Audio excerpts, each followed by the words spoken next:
Hello students, my self engineer D Kumar आप सभी को अपने चैनल साइंस वेब पर स्वागत करता हूं। स्टूडेंट्स, इस रिकॉर्डेड वीडियो में हम लोग फिजिक्स के सेट डी के बारे में हम स्टडी करेंगे, जिसमें एमसीक्यू के क्वेश्चंस होंगे आपके, जो आपके लिए सीरीज चल रही है। सी सेट हमने कर दिया है बच्चों। आज हम लोग सेट डी के बारे में, ठीक है, सेट डी के ऑब्जेक्टिव्स को सॉल्व करेंगे। ठीक है बच्चों, तो चलिए आइए देखते हैं, एक एक क्वेश्चन को हम अच्छे से सॉल्व करते हैं, देखते हैं। ठीक है बच्चों, तो चलिए पेश है इस सेट डी का पहला क्वेश्चन आपके सामने।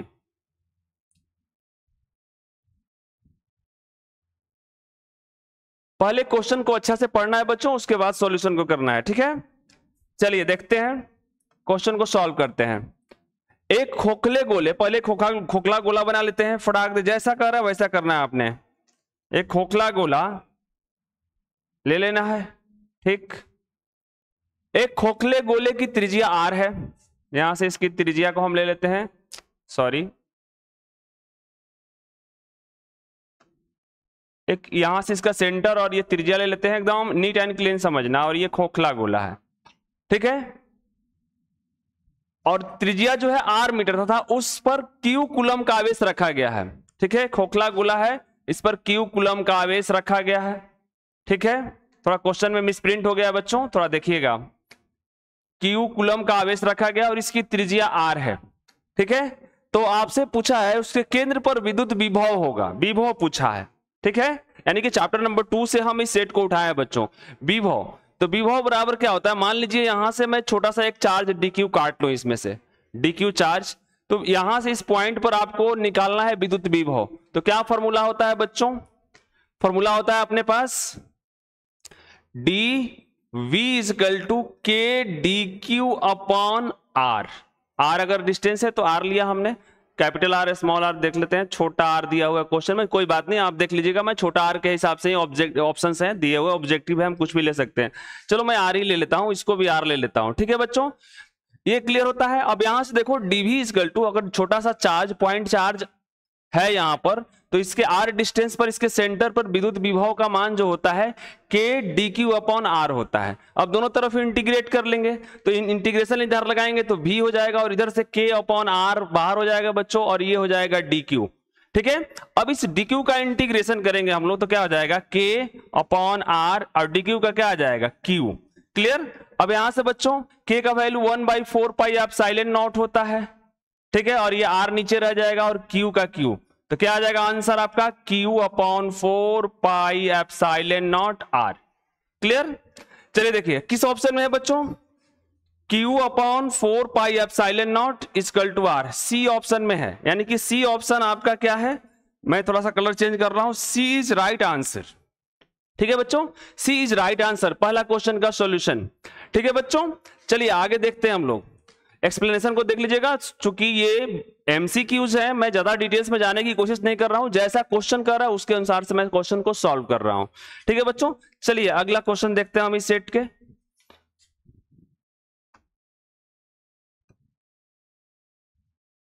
दूसरा क्वेश्चन, विद्युत विभवांतर एवं विद्युत क्षेत्र में संबंध होता है, बिना सोचे समझे, रट्टा रटैया कहानी बच्चों, ये चीजें हमने ड्राइव किया हुआ है।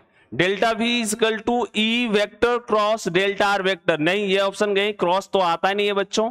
यहां से देखिए ये B option is right answer, minus of E vector dot D R vector, जहां डी आर वेक्टर होता है डिस्प्लेसमेंट वेक्टर, यहां ई जो है इलेक्ट्रिक फील्ड, और ये डेल्टा v जो है बाबू पोटेंशियल डिफरेंस, इसको हम विभवांतर बोलते हैं। तो बी इज राइट आंसर, ये बहुत ही फेमस रिलेशन है, मैंने इसके बारे में अच्छे से आपको क्लास में कराया हुआ है। ठीक है बच्चों, चलिए आगे देखते हैं। पेश है तीसरा क्वेश्चन इस सेट का, सांधारित्र की धारिता निर्भर करती है। ठीक है, तो सांधारित्र की धारिता क्या होती है बच्चों, C equal to Q upon V। ठीक है, अब देखने से लग रहा है कि सांधारित्र की जो धारिता है इस Q और V पर निर्भर करेगी, लेकिन इसका पूरा एक्सप्लेनेशन मैंने आपको क्लास में कराया हुआ है, और आप क्वेश्चन देखते ही इसको समझ जाएंगे कि क्या आंसर होगा इसका। आवेश तो नहीं होगा बच्चों, इसके पूरा क्लियर कट मैंने एक्सप्लेनेशन आपको दिया हुआ है, और ये विभवांतर भी नहीं दिया हुआ, देखिए V दिया हुआ आपको ललचाने के लिए दिया हुआ है, लेकिन नहीं। ठीक है बच्चों, इस पर, और ये Q, अब ये तो ऐसी तरह नहीं होगा, जब दोनों ये नहीं होगा तो इसका मतलब क्या है, माध्यम पर निर्भर करती है कि नहीं? क्लियर? वैसे सांधारित्र की धारिता अगर हम देखें तो समांतर पट्टिका के सांधारित्र A epsilon naught by D होता है, और ये एस्फेरिकल क्या बोलते हैं हम लोग, गोलाकार सांधारित्र का जो होता है धारिता की जो फॉर्मूला होती है बच्चों, ये होता है। अब देखो दोनों में एप्सिलॉन नॉट है, और ये मीडियम को क्या करता है, माध्यम को रिप्रेजेंट करता है। तो इस तरीके से अपना क्या होगा, माध्यम पर। ठीक है बच्चों, चलिए अगला क्वेश्चन पेश है इस कड़ी में। अगला क्वेश्चन, चौथा नंबर क्वेश्चन,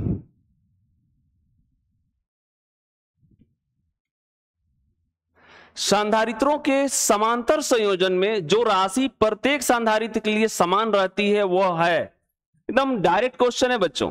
ठीक है, सांधारित्रों के समांतर क्रम संयोजन में जो राशि प्रत्येक सांधारित्र के लिए समान रहती है, बराबर रहती है कि नहीं? तो यहां पर भी हमने क्लियर कट एक्सप्लेनेशन दिया हुआ है, देख लीजिए। जैसे मैं समांतर एक कहानी बता देता हूं आपको, यहां से ये समांतर सांधारित्र लेता हूं संयोजन, ये समानांतर सांधारित्र है, देख लीजिए उसका संयोजन है बच्चों।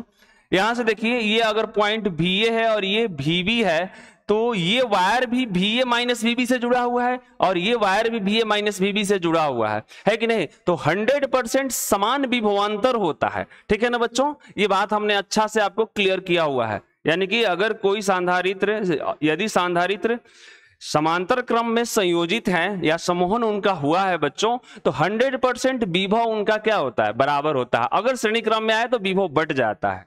ठीक है बच्चों, यहां पर Q का मान अलग अलग होता है, आवेश का मान अलग अलग होता है। ठीक है बच्चों, तो यहां पर क्या होगा, आवेश, ऊर्जा, धारिता, नहीं धारिता भी अलग होगी।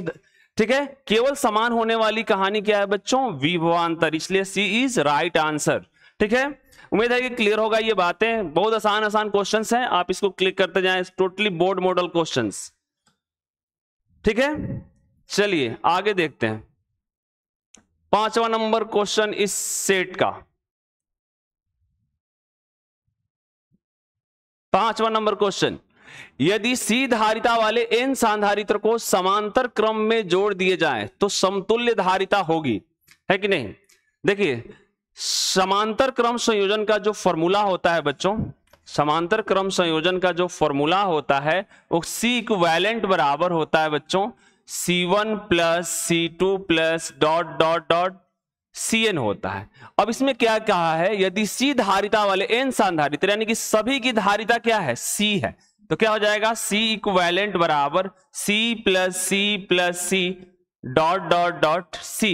अब एक ही C को हम क्या करेंगे, N बार जोड़ेंगे तो क्या हो जाएगा, क्लियर कट है, NC हो जाएगा। अब यहां से देखिए NC इज राइट आंसर, है कि नहीं? क्लियर, आसान क्वेश्चन है बच्चों, एकदम क्लियर है, क्लियर कट है, स्ट्रेट फॉरवर्ड क्वेश्चंस हैं, टोटली बोर्ड मॉडल क्वेश्चंस हैं। ठीक है, चलिए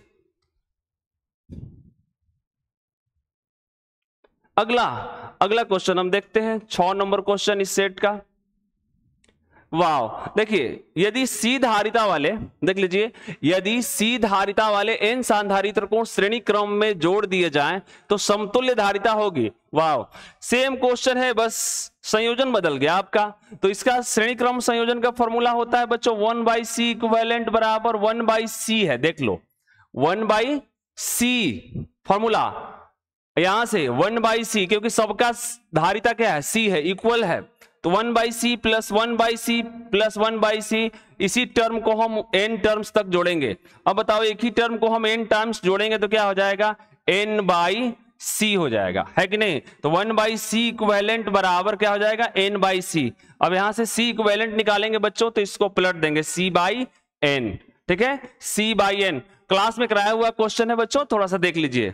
C/n देख लो किसमें, C/n स्क्वायर, n/C नहीं, C/n is right answer. Last में हम इसको पलट देंगे बच्चों, 1/C इक्विवेलेंट है ना, तो इसको ऊपर ले जाएंगे तो इसको भी ऊपर ले जाएंगे, तो क्या हो जाएगा, C/n। क्लियर कट, 100% आसान क्वेश्चन है, आप इसको जल्दी जल्दी अपने से क्लिक कर ले बच्चों। ठीक है, चलिए आगे देखते हैं, इस कड़ी में 7वां नंबर क्वेश्चन देखते हैं।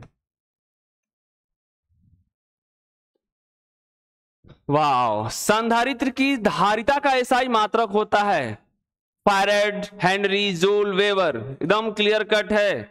100% फैरेड, ठीक है। फैरेड को हम बोलते हैं कूलाम पर वोल्ट, है कि नहीं, इसी को फैरेड बोला जाता है। एफ फैरेड, एफ से सूचित करते हैं बच्चों, ठीक है। तो पहला आंसर बिना किसी लॉजिक का स्ट्रेट फॉरवर्ड क्वेश्चन फैरेड बोलते हैं, ठीक है, क्लियर। चलिए अगला क्वेश्चन देखते हैं इसमें, 8वां नंबर। यदि समांतर पट्टिका संधारित्र के प्लेटों के बीच पैरावैद्युत पदार्थ प्रयोग किया जाता है तो धारिता पर क्या प्रभाव पड़ता है? बढ़ जाती है, घट जाती है, अपवर्तित रहती है, इनमें से कोई नहीं। बहुत ही कंसेप्चुअल क्वेश्चन। पैरावैद्युत पदार्थ को हम यूज करते हैं तो बच्चों आपने देखा था विद्युत क्षेत्र घट जाता था, विद्युत विभव घट जाता था, लेकिन कमाल की कहानी ये थी कि धारिता बढ़ जाती थी, ठीक है। और भी कितना? पैरावैद्युत पदार्थ के पैरावैद्युतांक के अनुसार बढ़ जाता था। के टाइम अगर पैरावैद्युतांक के था तो उसका के गुना बढ़ जाता था वैल्यू, ठीक है बच्चों। तो बढ़ जाती है, ये आपका क्या होगा? आंसर होगा, बढ़ जाती है, ठीक है। थोड़ा याद किया जाए इसको, बढ़ जाती है, ठीक है। मैंने क्लास में बहुत व्यंजक के साथ इसका एक्सप्लेनेशन हमने किया हुआ है, ठीक है। तो धारिता क्या हो जाती है बच्चों? बढ़ जाती है। अगला क्वेश्चन देखते हैं इसमें, 9वां नंबर। संधारित्रों में संचित ऊर्जा का व्यंजक होता है, ठीक है बच्चों। तो संचित ऊर्जा का जो व्यंजक होता है 3 होता है। एक होता है Q²/2C, जो कि इसमें है नहीं। एक होता है 1/2 CV² और 1/2 Q इंटू V होता है, ठीक है बच्चों। इसमें से जो भी ऑप्शन मिलेगा आपको क्या करना है? क्लिक कर लेना है। देख लीजिए, वो one of the famous question 1/2 CV², clear cut. इसको क्लिक कर ले जाएंगे हम। चलिए देखते हैं अगला क्वेश्चन इस सेट का। 9 नंबर क्लियर है?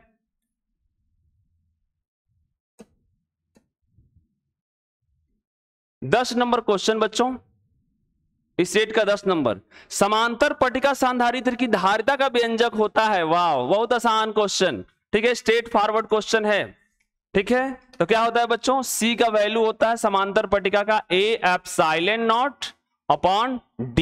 ये स्ट्रेट फॉरवर्ड क्वेश्चन है, ये आपको पढ़ाया गया, अच्छे से पढ़ाया गया है। A epsilon not upon D। D जो होता है दोनों प्लेट के बीच की दूरी, एप्सिलॉन नॉट क्या होता है? माध्यम का, ठीक है, और A उसकी क्या है? प्लेटों का क्षेत्रफल। ये अच्छे से आपको याद होगा। देखो बच्चों, A is right answer, A epsilon not upon D, clear. चलिए इस तरीके से इस सेट के बच्चों 10 क्वेश्चन हमने अच्छा से सॉल्व कर लिया, ठीक है। और मिलते हैं हम अगले सेट के साथ। तब तक के लिए very very thank you to all of you बच्चों। मिलते हैं अगले सेट के साथ बहुत जल्द। Thank you very much.